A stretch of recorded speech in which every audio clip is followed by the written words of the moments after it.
I guess I'll be hide it. thirsty Hide the Dagmar label. has the same issue. Yeah. But then. If it's in a glass, it doesn't matter, right? I just I have think so, plain old yeah. water. So Yeah. I'm safe. It's just water. I like it. I have Lots of water. lemonade. It's Yeah. lemonade. Mm-hmm. I have grape juice of some kind in a big old glass. Uh-huh. A fermented grape juice. Yes. Yes. Okay. Hello, My everyone. camera tends to glitch. That's the thing. Yeah. I was gonna say the same thing. Like, oops, there goes my camera. Damn. Oh, quiet. introduction. Quiet. Settle down. Settle down. Settle down. Okay, Christy. Okay. We're sorry. So hello everyone on Discord, Twitter, YouTube and Twitch. If you are watching this stream, we are live currently doing a grab a pizza and ask me anything event. Unfortunately, most of us already ate our pizza, but some of us still has a slice left. And I Again, hope shame. shame. And I hope you got your favorite pizza to enjoy while we talk about Ghost on the Shore and maybe a little bit about our first game, Marie's Room, if you have any specific questions. And if you want to ask us something, then you can ask us in chat or in comments on different platforms. I'm gonna keep an eye on Twitter and YouTube and Twitch. Maybe we do a little introduction round because I think Sleepyhead and Dark Nugget haven't met us before. Mm-hmm.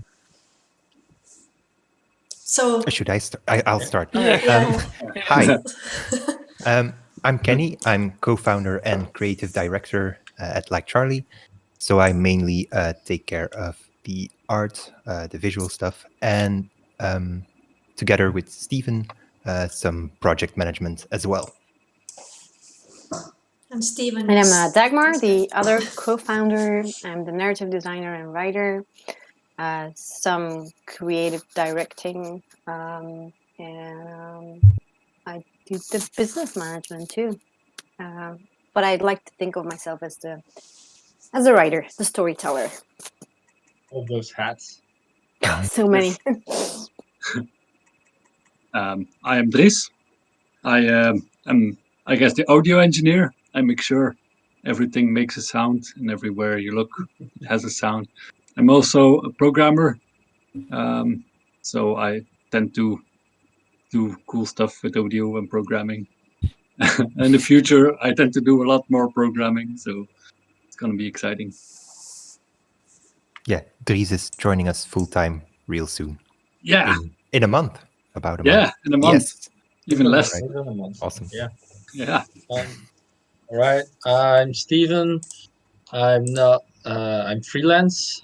I'm freelancer helping Like Charlie do the initial game design, and throughout the development of the game, I've been consulting or coaching them on game design and project management. And as Kenny said, he's kind of the one that is continuing the project management as we go. And now my job mainly is testing the game and reporting bugs, and so I help out wherever I can at this point. Glad to know you all. And how did you come together? Who All right, wants I'll to take answer? that. Yeah, Kenny. Yeah, Yes. that's an interesting one. So maybe Kat should quickly introduce herself as well, because I don't want to skip I her. missed Kat, sorry. No worries. No problem, no problem. Well, I'm Kat. I'm a new 3D artist who recently joined the team. I mainly create visual stuff like models and environments, and yeah, that's actually about it. So mainly visual stuff. All right. And I'm Christy. I'm a community developer. That's really short, but okay. Christy is the one keeping it all together for us. Yeah. Yes. Yeah. Keeping us sane. keeping our introductions short as well and not talk about beer. But okay. Try And to. the reason that we're here today as well, like without Yeah. Christy, there Oh, would not yes. be. Okay, so your question. So Dagmar, Dries, myself, the programmer who isn't here, Alex, and Steven, all worked at the same company before we even started working on Marie's Room. Yeah. Then we started working on Marie's Room. I did together with Dagmar, and I guess they were involved, and Dries, of course, as well. He did the music for Marie's Room. And Steven did some testing, and I asked him occasionally questions about game design as well. Okay. Yeah. And I then remember late talks about programming strategies and stuff. Yeah, that's right. Yeah, I always like implemented something and programmed something for Marie's Room, and just hit the wall pretty hard with my nose. And then I asked for Dries for help, like, how could I do this better? He never saw any of my code or visual scripting thing, maybe that's good. luckily. But he explained what I had to do, and then I did it. So yeah, that was fun. We had some back and forth on the UI, if I remember correct. I think that's about all of it that I did on Marie's Room. You gave some feedback, I remember. But if I remember okay. correctly. So after that was released, we started Dagmar and I started the company, and like one by one, they just like joined us again gradually as freelancers, but still part of the team, because I think we'll stay a team for like a long time. We like making games together. We kind of found each other that way, and that's pretty cool. Later, Christy joined us because we definitely needed help with like marketing and community management and stuff. Talking to people. Yeah, we didn't know how to talk to people. That's why we always stick together, right? And then a little bit later, Kat joined as well because we needed help with art, because Ghost on the Shore is a lot bigger than Marie's Room is. So we definitely needed help on that part as well. And that's the whole team. Wart wasn't mentioned yet. Yeah. But Wart Well, is he's on his way, by the way. He's gonna join. he's joining. Okay, cool. Yeah. Maybe I'll Well, leave the introduction for himself then. It's just like somebody needs to put the kids to bed, you know. Oh yeah.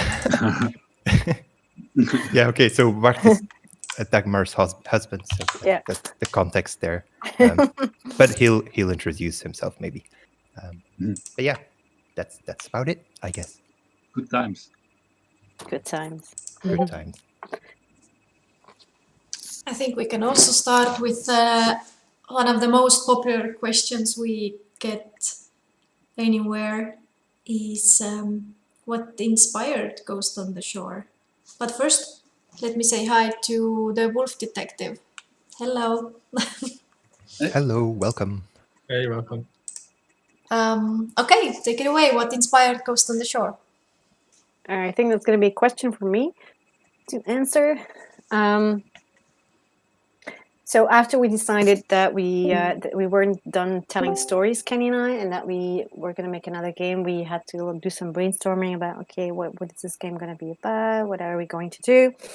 And then I remembered a dream that I had, in which I had died, and I had become a ghost, and I was still roaming around the house that I lived in. My family was still there, but they couldn't hear me, they couldn't see me, I couldn't get to them, and they were grieving, and I wanted to comfort them, but I couldn't. You know, I couldn't. There was this invisible barrier. It was horrible. I wrote it in my little notebook, and I forgot about it until we realized we needed to make a new game, or wanted to make a new game.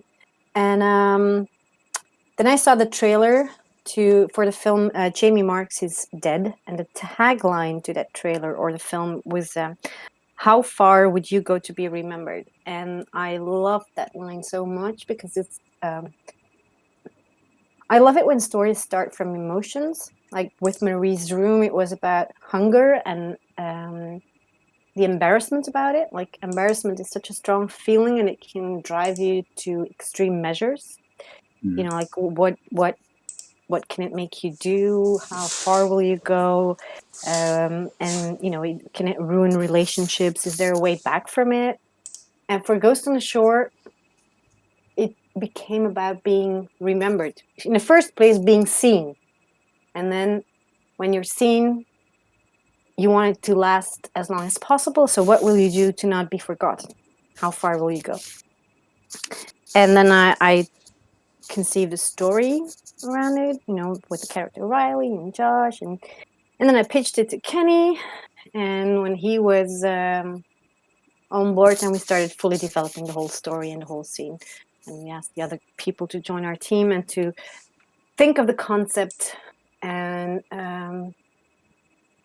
because not every game starts with a narrative idea, far from it. I mean, Marie's room started with a room that Kenny had made. And our next games, I'm not going to talk about that yet, but it started from something entirely different. But Ghost on the Shore did start from that narrative idea, and we took it from there to develop the whole game design, starting from there. Does that make sense?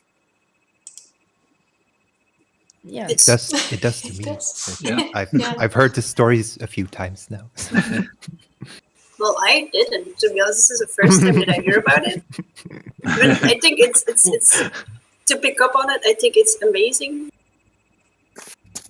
how a whole game or a whole idea can come from like a dream and a sentence that you read somewhere. It's insane. Yeah. I love insanity. Hey. That's another tagline. It's also about a feeling, I guess. Like you have these ideas always accompany this image or this vivid imagination thing, like, and that encapsulates like the whole sentence. And when you write that down in your book, or you it's there, but when you pick that up and you read your previous game ideas, you're like, oh wow, yeah, it all comes flooding back. Like, yeah, wasn't it cool with that stuff? And Yeah, Yeah, then you start associating stuff, and then oh yeah, this from that. Huh? Yeah, and what I like about that part is once you get the other people involved as well, like you can brew an idea by yourself, and that's amazing, or can be amazing. But then once you start sharing it, and it develops into something different, but maybe even better than you would have imagined, that's where the fun part starts, I think. Yeah, I will never maybe forget we can, when we. It's not about Ghost on the Shore, but the Flemish game that we worked on together. And that was the first time for me. I was conceiving of all these characters, and I had this like insane amount of Pinterest board stuff. And then Kenny made the first character, and it was in the scene, and it was like moving. And I was like, oh my god, it's alive! You know, it's real. So yeah, I definitely agree with that. Like once the other people start working on it, and they make it so much better than you could have dreamt or thought of. That's a really great feeling. What I really like about the story is how you said that like you had this dream, and you said you write it down, you forget about it, and then you see a sentence and you write it down and you forget about it. And if you have this kind of notebooks and you go through them, at some point you start seeing a through line of like kind of an idea that keeps ruminating, like keeps going in your head, and you might not be conscious of it, but sometimes there's a team in there, and then you really have the need to do something with that team. I really like when that happens, when you catch yourself going back to the same thing over and over and over again. Yeah. Yeah. Yeah. Yeah, and I think as a writer, I don't know if I can speak for everybody, but as a writer, after a while you start to I don't want to say the same thing, but you catch yourself being prone to certain types of projects or characters or themes, and then like at one point we were like, oh my god, everything Dagmar writes is she's always in trouble with her mother. Like, what's up with Dagmar and her mother? I'm like, oh God, do I have a problem with my mother?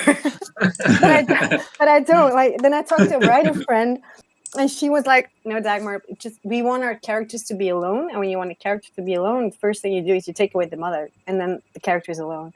And I was like, okay, it's okay. I have a baby emergency. I'll be right back. All right. Okay. I recognize those things, like and same thing with music. Like, just I always end up playing the same keys or the same musical ideas over and over again.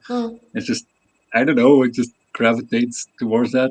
I think in the bigger scope of things, that's also part of your personal voice, your creative voice, and it encapsulates more than one idea, of course. And everybody's a multifaceted person, but still, like, everybody has their own kind of. I don't know. Yeah, totally. Yeah. And I Okay. think that's great, so that you can like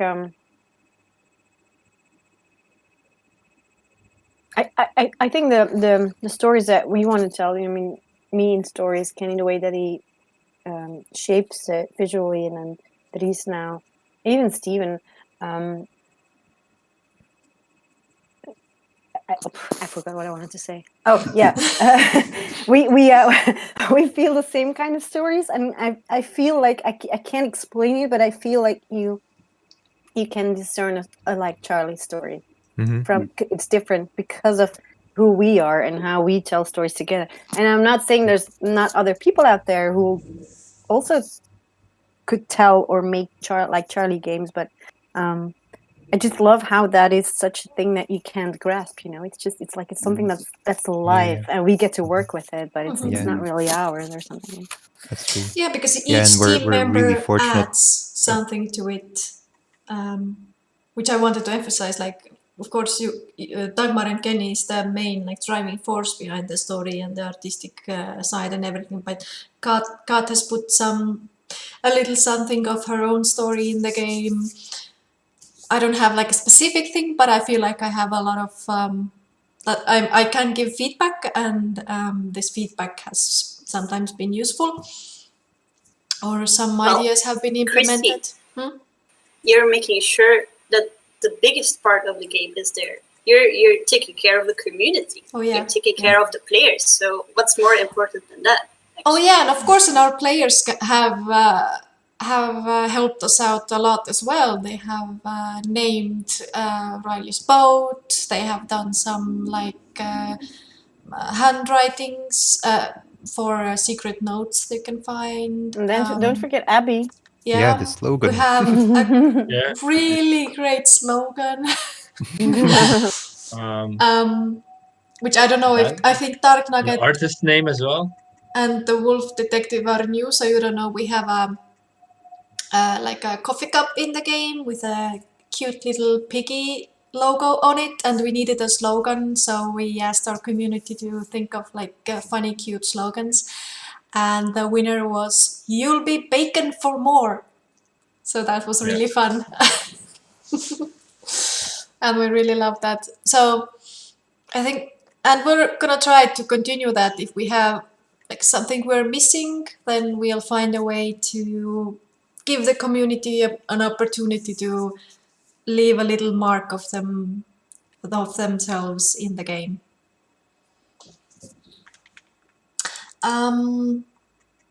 We have a question from the Wolf Detective about the future plans and if we are going to continue making cozy games.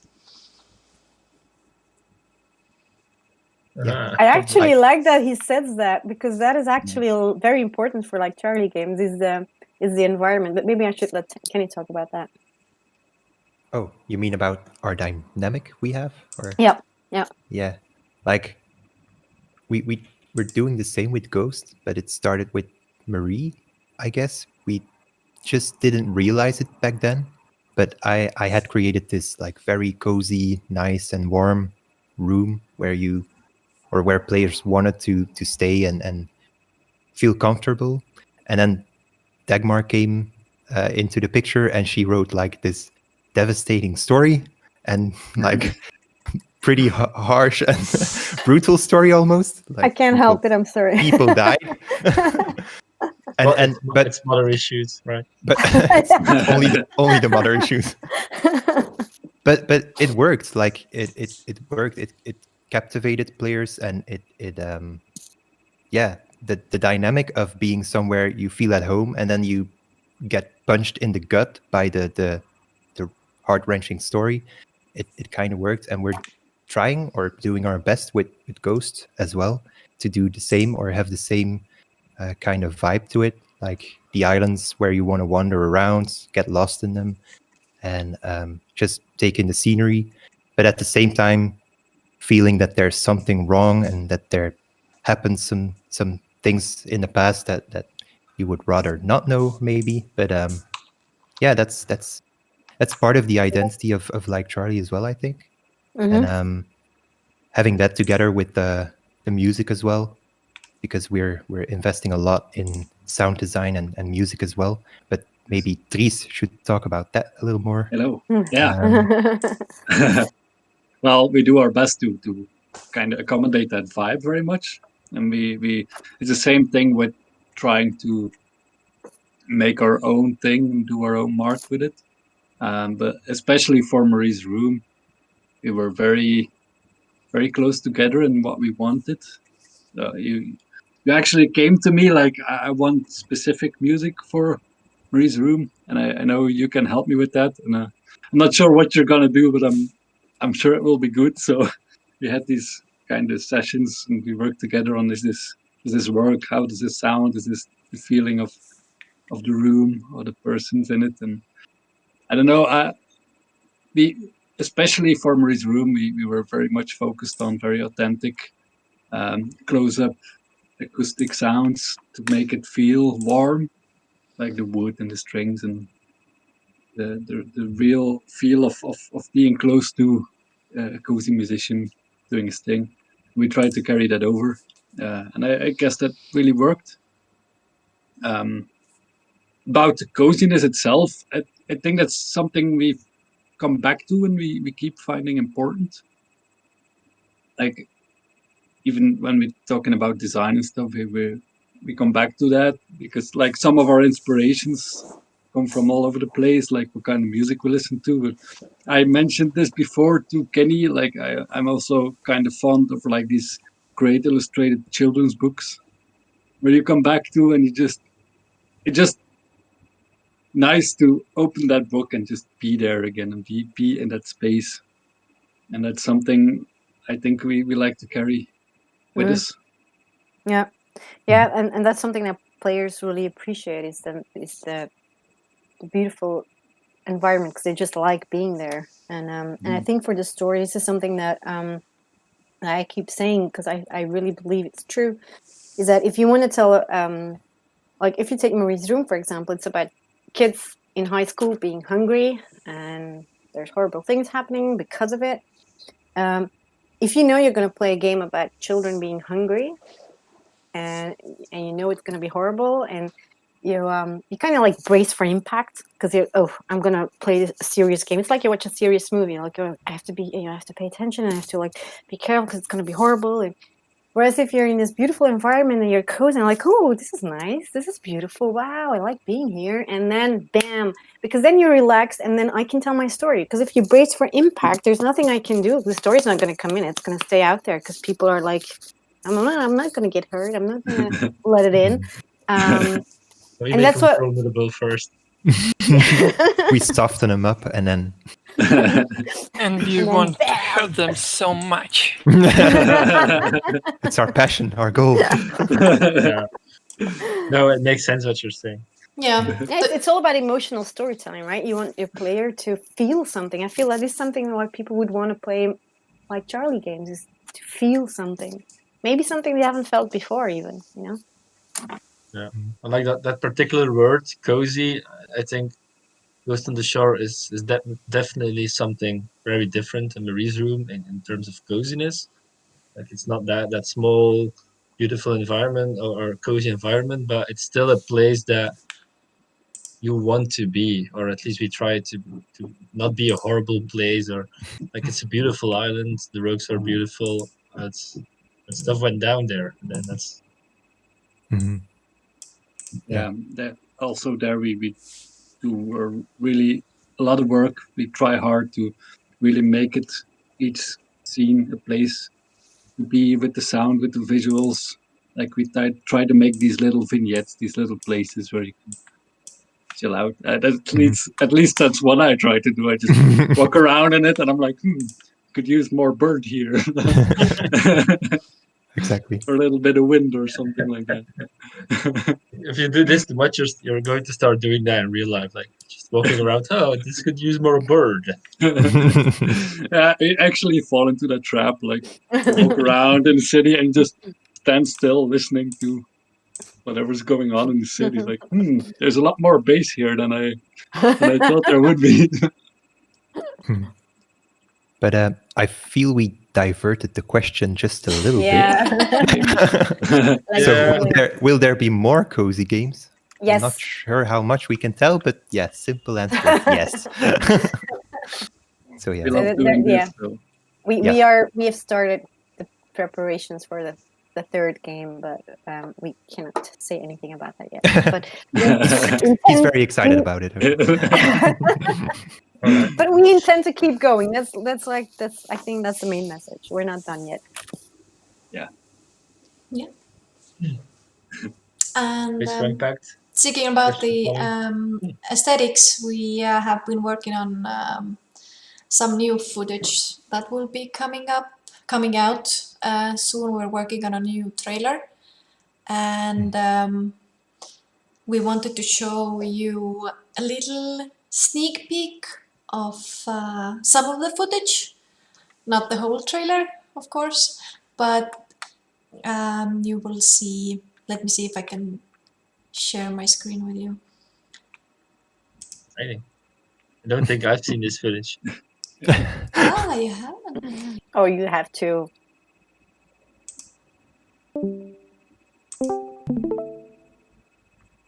Watch stream. Yeah, so I'm live. You can watch my Oh, stream. I've seen this one before. Okay, everyone on? Yeah. Mm-hmm.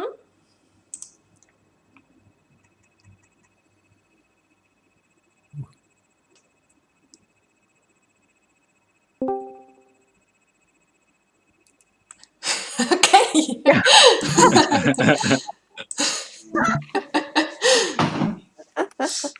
I succeeded. Okay, what did you guys think?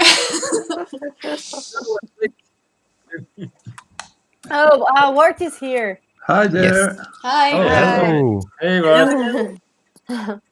So that's the other sound designer we were talking about.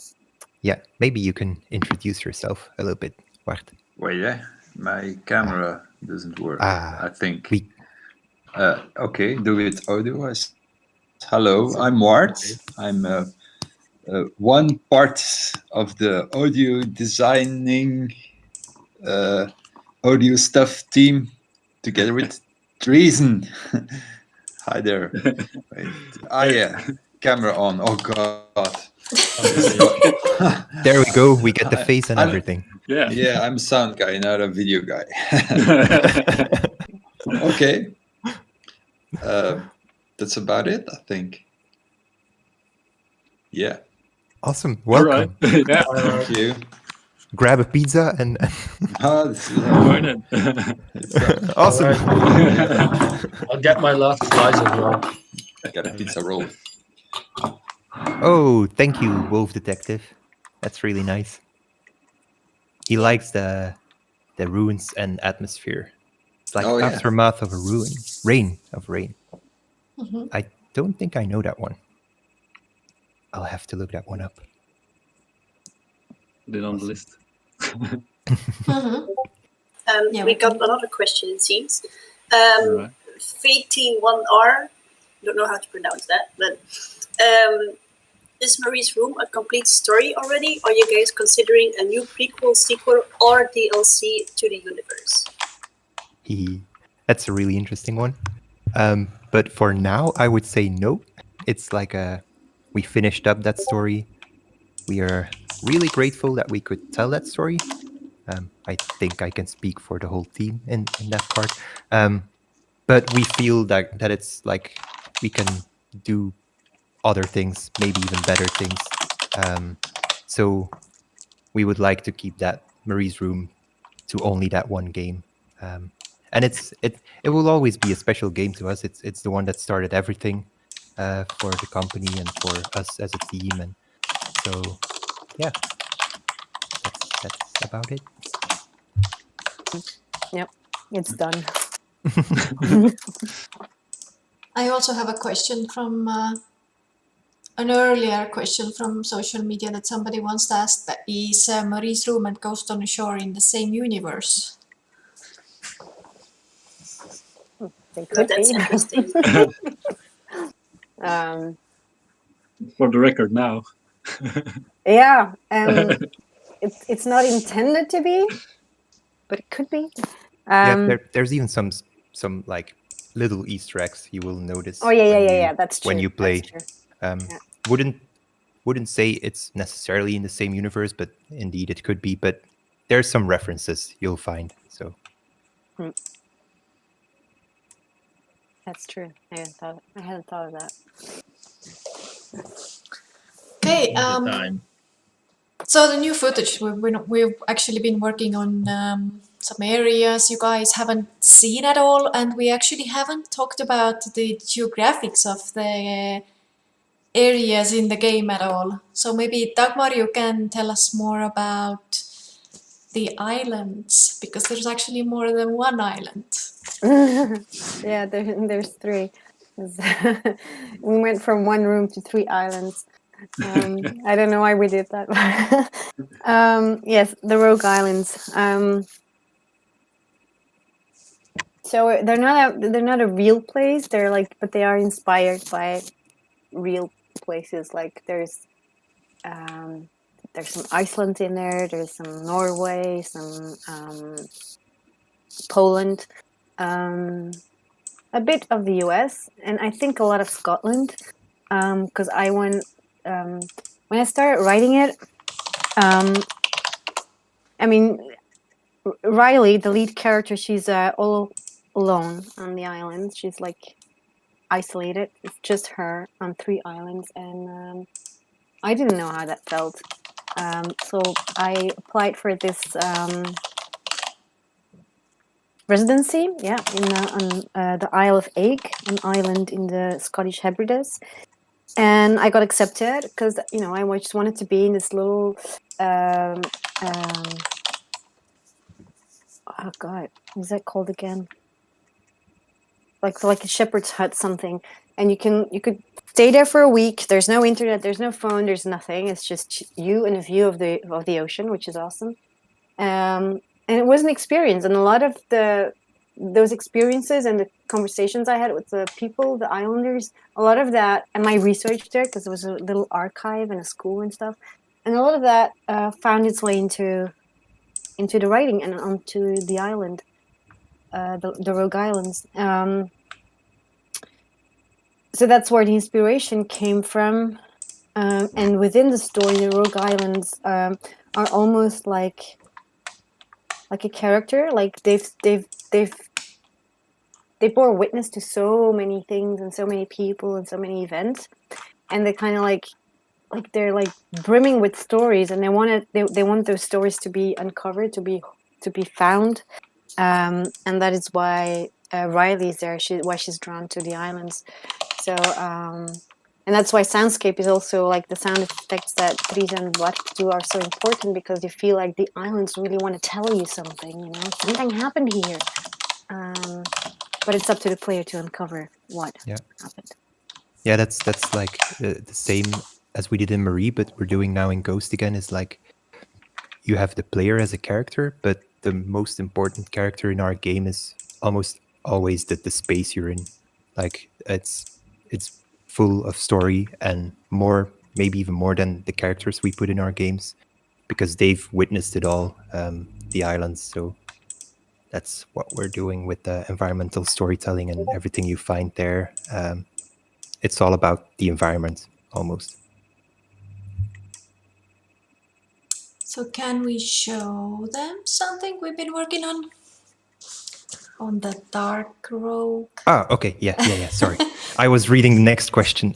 Yeah, that's fine. Okay. That was But we a very just- subtle hint. We Christine. can't we can't keep this going too long. We're so professional. Okay, so I guess you can see my screen now. Oh wow. If you played the demo, then to put it into context, that's the first island you arrive on. We have 3 in total. The second one we already showed a lot during the stream that's running on Steam right now. This one we haven't really showed yet, I think. It's the third one, the last one. So maybe I should let Dagmar talk first about what the story goes through, or like in general, maybe. Yeah, I was just like, I wanted to say something, but I was like, oh no, I can't say that. It's gonna ruin it. So I have to like really think carefully. I do like to think of like the all 3 islands have their own definite character. Like the Big Rogue is like the main island where the most of the islanders, the villages, the fishermen, the farmers, they all live there. That's where the activity went on, and that's also like the big chunk of, you know, like you get into the story and you meet everything and everyone, and then you get to Little Rogue, which is very small island. It's Little Rogue, and it's about one specific family. It's almost like a private estate. And then this one, this is like when you get to the end, it's like the climax of the story, and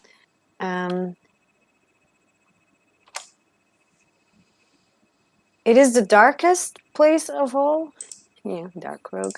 But also like in story, in characters, but they're not necessarily, it's not necessarily bad. I mean, there's beauty in this island as well. And I mean, I always saw it like that when I was writing it. And I think Kenny really captured that really beautifully with this environment. Like it's dark, and it's kind of like, you know, it's a bit claustrophobic even, but there's also beauty. No,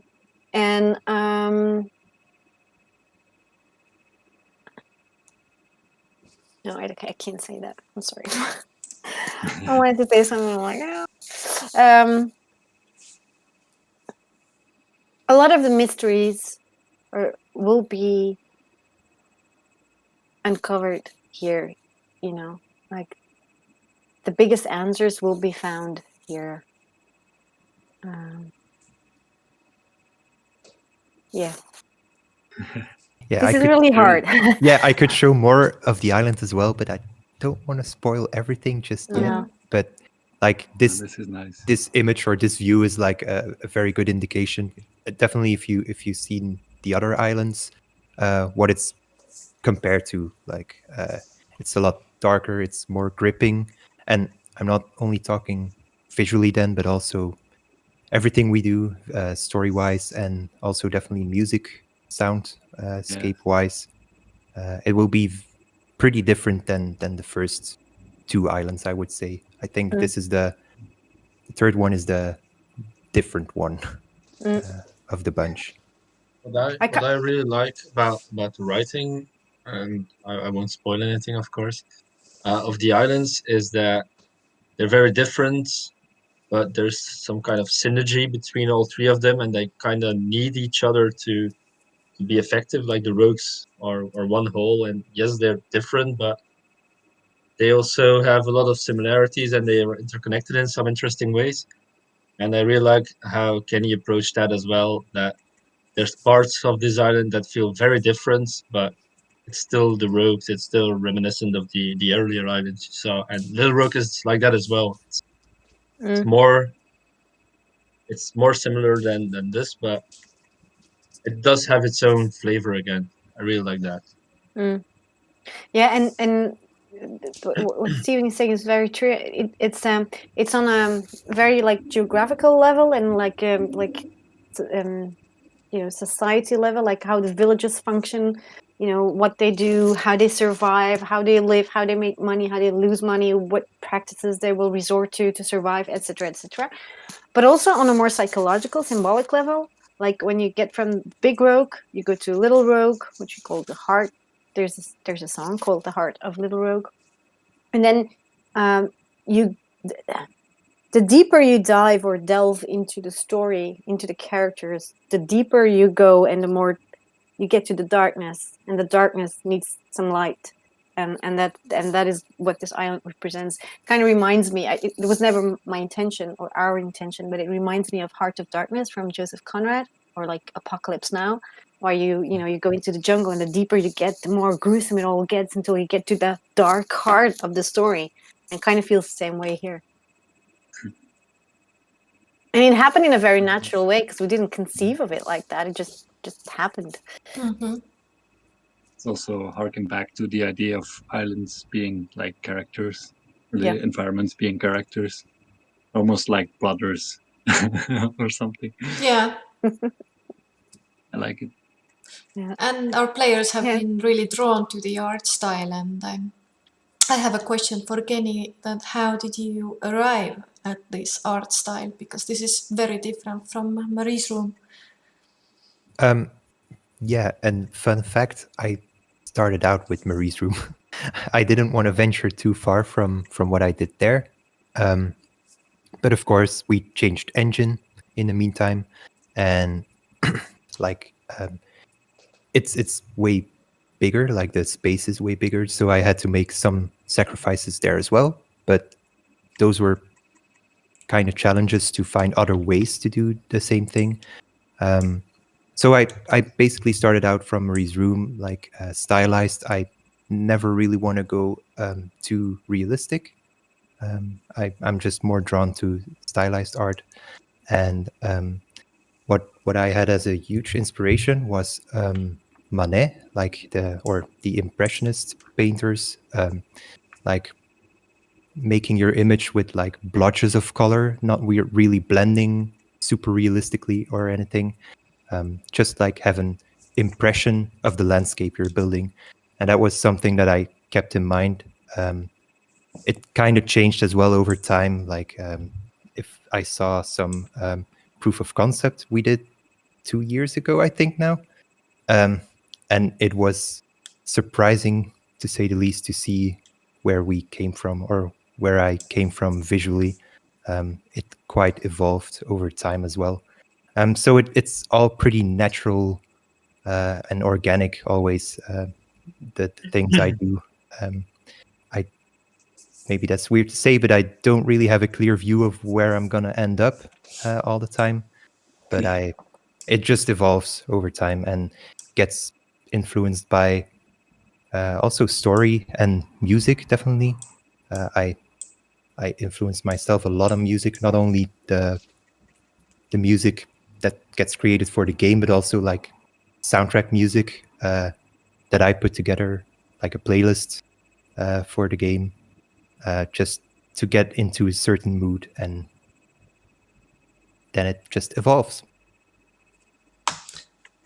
And Wolf Detective has an additional question. What pieces of media do we draw inspiration from, and what are your favorite games? Good question. And when we say pieces of media, you mean like what other media, like film or Okay. books or? I guess so. Wolf Detective, Anything you like- can specify that in the chat, but I assume games, movies, Games, books. movies. Yeah. Kenny mentioned I already paintings. Dagmar already spoke about the mentioned movie. paintings and Mhm. music, yeah. And favorite games are basically like I like a lot of just the indie games. I do play like AAA stuff as well, but they are usually so time consuming that I don't really pay too much attention to them. But like the indie games, and then definitely like the narrative games, like Edith Finch's will always be like a big influence on me. Firewatch, Life is Strange. Those are not really deniably my favorite games. Oxenfree influenced- was in the mix as well, right? Oh yeah. Like early on, that was something that was a big influence when thinking about what we wanted the dialogue to be. Not that we mhm, did the same thing, but really inspired by what they did, and then yeah. how Yeah, can that- we do something as good but that fits our game? Kind of that vibe. Mhm. Yeah, it's their walk and talk is really great in Oxenfree. I really look to that, like, why does that work and why doesn't it work in other games? Like, how can we learn from that? And I think we looked at Firewatch in that way as well. Like, why do those mechanics work so well? What can we learn from it? Like inspiration can come from a lot of. Yeah. Oh, sorry, Dan. So, No, it's fine. It's fine. Yeah. Go ahead. like, there's this one thing, like we have. I think I can spoil this. We have a ladder mechanic. I don't think that's too big. Like for Yeah, that you can mechanic, climb we looked at early Half-Life. We looked at the Outer Worlds, like which are totally different kind of games, but with the same concept, with the same kind of mechanics, and then look on, all right, what fits our team? Like the ladders in Half-Life, you just run up to them and you go straight up, and it's very arcadey, and that wouldn't fit what we're doing. But like you can watch all types of things and then harden back to what are we doing and pick and choose what fits and then try and stick it together in a way that makes sense for us. Mm-hmm. And what would you say makes Ghost on the Shore unique and stand out from other games? I always It's a find a dangerous very question. hard question. I know that. Well, for me, it's still the thing that that we already talked about so much during this Ask Me Anything. It's just the contrast between the place you're at, like the environment we've created, with the heart-wrenching story. This time with like player influence, because we haven't really talked about that, but you can make dialogue choices, and that will in some way alter well, it will decide what ending you get and stuff. So that's a big difference for us as well as a team. We haven't done that before. But yeah, that's basically the cozy environment, like we already said, with the hard-hitting story is what makes like Charlie games unique, I think. Yeah. Mm-hmm. Well, for me, when I think about Ghost in the Shore, that makes it really unique, and we're not the only game that tries to capture this, but is the relationship between the two protagonists is the main mechanic. Like that's the main payoff of the game. Like a lot of games use dialogues to further story progression or get you into a new level and then play, and then or to give you a quest or something like that. But in our game, you execute gameplay and you find pieces of lore, and your payoff is new dialogue. Your payoff is a new interaction between the two protagonists, and the things you do and the things you choose to do and the things you choose not to do or say will influence that relationship as well. And I think that's the most unique thing here, is that our dialogue is front and center, while that's in a lot of games that's like a secondary mechanic to get to other stuff. We really push that to the forefront, and that's like Firewatch as well, right? And Oxenfree as well, and that's why those were big inspirations, because we're all working around the same idea, but we do it differently than they do. We have a question from X Pro Gamer. Would we ever plan on making horror games? Because sometimes people think that Ghost on the Shore is immediately a horror game, but it's not. If we ever do, I'm out. Yeah, well, I want to I say the can't same stomach thing. horror. Oh no! It's like No, like me neither. the game genre I would love to play because I'm really intrigued by it, but I Same. can't play them. It's so I We're will too probably scared never to make even them as make well. one. I tried playing Alien Isolation and I love the game, but Oh yeah. I can't get that far in it. Yeah, I had It's the too same difficult. problem. Like I used to. I'm very very fond of System Shock 2, and I loved that game way back when. Yeah, and you had a hard time playing that, Kenny. Even that one I can't play. But the real horror games, like the last one I played was Penumbra 2. Mm. That was really good, but it was really scary. Like, I don't know, like I never got into like Amnesia and Outlast and We all played those Outlast guys. together. Oh with yeah, your, we did. with your brother. That was amazing. We That was needed to cool. be with 3 people, otherwise we just Yeah, couldn't. it's too much to handle. And all the lights on and So yeah. So I guess the Second answer one. would be no. We would scare ourselves. Yeah. No, And but we it is kind of get unfortunate rid of the because- coziness, because the coziness is something we like. that would work. Like if you make it real cozy, and then Dagmar comes in and like Why Dagmar? Horror story. you know it would be you, Dagmar. we're slowly getting to the end of our session. So, community guys, if you have any more questions, you can pop them in. I have a few final ones. One I of had them is one more funny anecdote actually about the horror yeah. games. Go ahead. Like when we were making sounds and especially music, Mhm. for like half of the time we had to just stop what we were doing and throw our work away because we were just making flat out horror music. Oh, It's very easy to make music for that. I'll Oh share, yeah. I'll share just- some pictures in the meantime. Oh, nice, Like nice. Yeah. guys, your like sound design is insane. Like because we have some new guys in the community listening to right now, then you probably don't know they make music instruments out of bicycles. They recorded a diaper. Yeah, they play one instrument and record another instrument resonating. Yeah, like that. Yeah. scratching metal, like hugging bowls of water. Completely insane. we- So I think the sound design is like very, very unique. We had At some this one point, was session Sorry. where we were rubbing well, how is it called? Diapers. What's with the Yeah, diapers? diapers on all trash cans, like with a few microphones on there.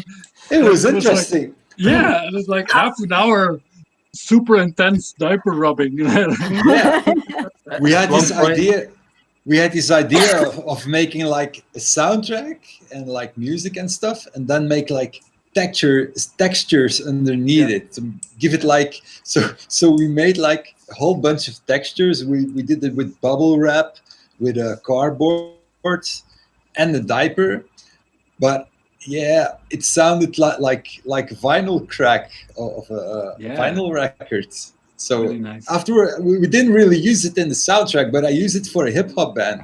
They needed like this vinyl records effect.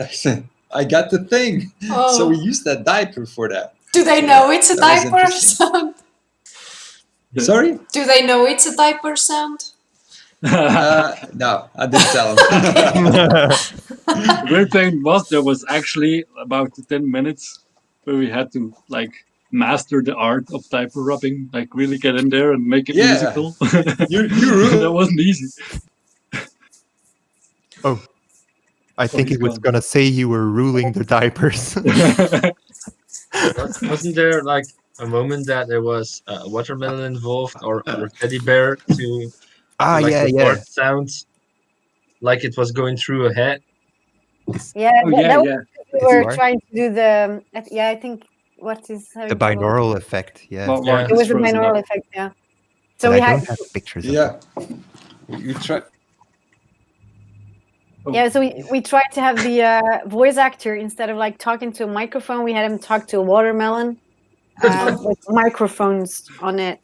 But maybe Ward can tell more about it. Right. We're tuning a bike here. Yeah. Yeah, like Dries was just trying to Oh, get yeah, home. yeah. It is. It is. Oh man, well, that was awesome. Really. There Yeah, that was was like really cool. some good randomness in that. We should use next time. We should use my mountain bike. It has like bigger spokes. It will give awesome bass tones. That was like A whole a little new register. folding bike. Yeah. You can make like You a can- bike orchestra. Yeah, Yeah, like I I'll fi- like. I fixed them that day too because it was a bit broke. So that was a good day. Yeah. Faith wants to know what kind of program do you use for sound design? I mainly use Diapers. diaper. Yeah. It doesn't really matter for the purpose of making music. I think like the program is a tool. It's like Word or a text editor or something. It doesn't matter to me. But for the sake of convenience and processing, I use Cubase. I used Cubase for a long time, but since I have been working with that game, I've upgraded to Nuendo, which is like the post-production brother or sister of Cubase. It had like a lot of easy to do processes, like for instance, cutting and rendering voiceovers. That's like a whole lot of single sentences. It can do it really fast while I'm making a cup of coffee. So that's really nice. So I use Nuendo, but for the music it doesn't matter. And for I think sound, Dries uses another program, right? yeah. But usually I just receive most of the sounds you make and you record. So all I have to do is just cut them up and do Yeah, some it's little like duct taping or something. So I use my DAW, my audio workstation, more like a cutting board or a scratch board. I use Reaper because I don't know, I just fell in love with it, and I'm also a programmer, and just the ease and use of how it's presented, its interface is just, yeah, it's just what I like. But I agree, I don't think it really matters as long as you get the job done and you feel comfortable working in your program. yeah, it shouldn't be like a point of it should like a point of thing. You shouldn't be thinking about that because like in the movie right now you're like in this really creative process, so the last thing you have to think about is like the shortcuts of your computer or where's that record button and stuff. No, you just have to don't think about a computer while you're making music. It's about creativity and having fun and rubbing diapers.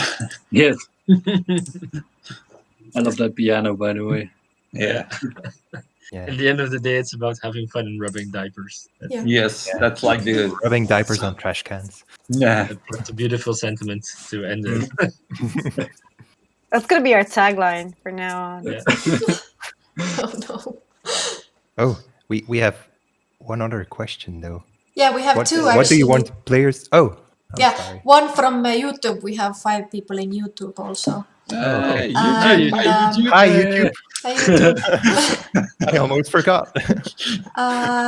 I couldn't tell my mom. Yeah, XK Pro Gamer wants to know if we are planning for a Ghost on the Shore #2 already.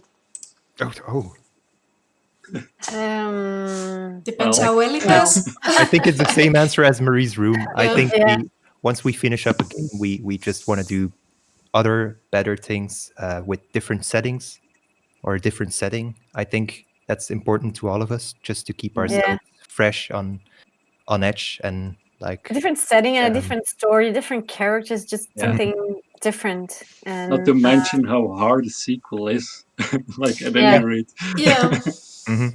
And also, like, I feel for me, like Ghost on the Shore, it's got an ending and it ends. I don't see how you could continue that story.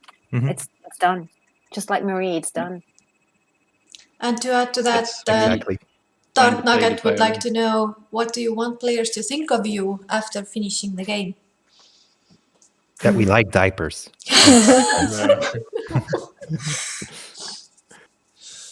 You mean like how they see like Charlie, or what? I think it's more like when they finish the game, what can they take away? What do they think? How do they feel? Mm-hmm.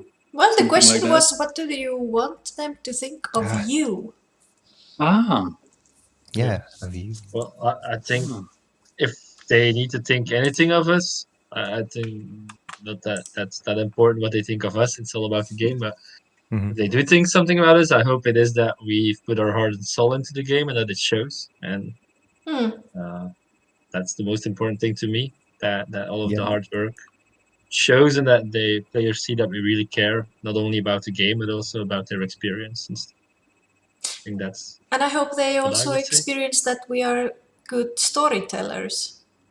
That it's a unique experience. Yeah, and I guess what confuses me is the word "you." I mean, like the entire team. Yeah, I think I would love the world to think that we can create a great narrative experience with all the tools that we've talked about, like the art and the sound, and Like at the that's end of it. it, I think. at the end of it, if they're compelled to come hang out in Discord with the rest of us, that would be great. Like, Yeah. that's a good result, right? Yeah.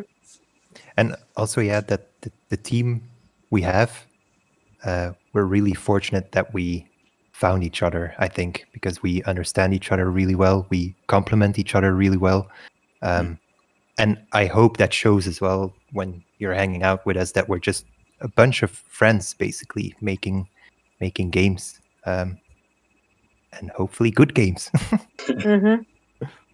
Yeah, but I also want to add to that, like a bunch of friends, but there's always space and room for new friends. I mean, we have cats, we've had interns. We do try to find the people that we feel, I mean, they have to have the skills too, but we do try to find people that will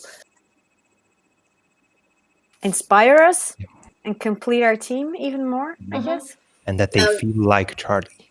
And our community is great also. Like we Discord. Yeah. Wink, wink, nudge, nudge.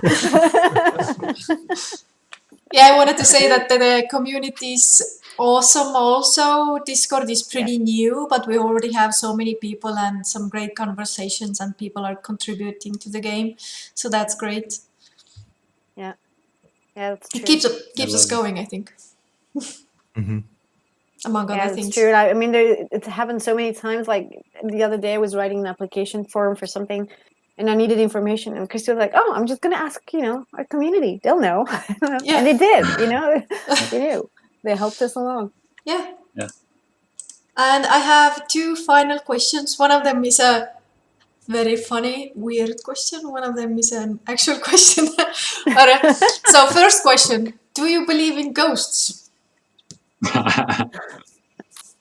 Yeah, we've had that question before, Yeah. and like in the beginning, I was very hesitant. I was like, "Nah, I don't know," but I'm just gonna say, "Yeah, I do." What about But the that's rest? just me. It's not like Charlie, but I do. Yeah, I don't. you don't? That's like the story writer and the programmer. Yeah. Does anybody else want to share? And I'm I do, a I technical think. artist, so I'm somewhere in the middle. Okay. Yeah. I don't believe in ghosts, like in ethereal beings living beyond death and stuff, like the literal thing of a ghost, no. But I do think that people can stay with you once they're dead, and that you create your own version of someone out of memories, and that version can stay with you, and that's kind of like a ghost, I guess. But not literal sense, no. No, yeah, ghosts can be like ghosts from the past, memories, things that haunt you, that are feelings, emotions. I know those. Yeah. It's not a white sheet drifting on the wind, for sure. And one final question, and this is going to require some creative answers. Do you believe in islands? No, they don't exist. No. It's all how big hopes. It's all a scam. It's all flat. I try- Flat. No, Okay, let me check. I think I don't have any. I don't know what to say to that, actually. If you really believe. In a sense, if you drain enough water, there are no islands. Exactly. So And if you add a lot of water, There's no There's island. There's no island Yeah. either. There's no- So it's all a matter of how much water you have. Yeah. We're all connected. Exactly. That's the conclusion. So now the philosophy. Okay, we're fresh out of questions, and we can do this again some other time. I'm really happy we got to meet 3 new community members and spend this really fun hour with you guys. Yeah. Thank Yeah, it you all was for really being nice. here. Thank you so much, Showing up. and go Thanks. wishlist our game if you haven't. That's why we have a community manager. Yeah. Yeah. We would be like, Wishlist the this game. this was cool. Wishlist the game, so Steam likes us, Steam's algorithm likes us, and it shows us to other people as well. Yeah. Yeah. That's how And it share it works. with all your friends and stuff. Okay, thank you so much, guys, and see you next time. Bye. Bye bye. Bye, guys. Bye.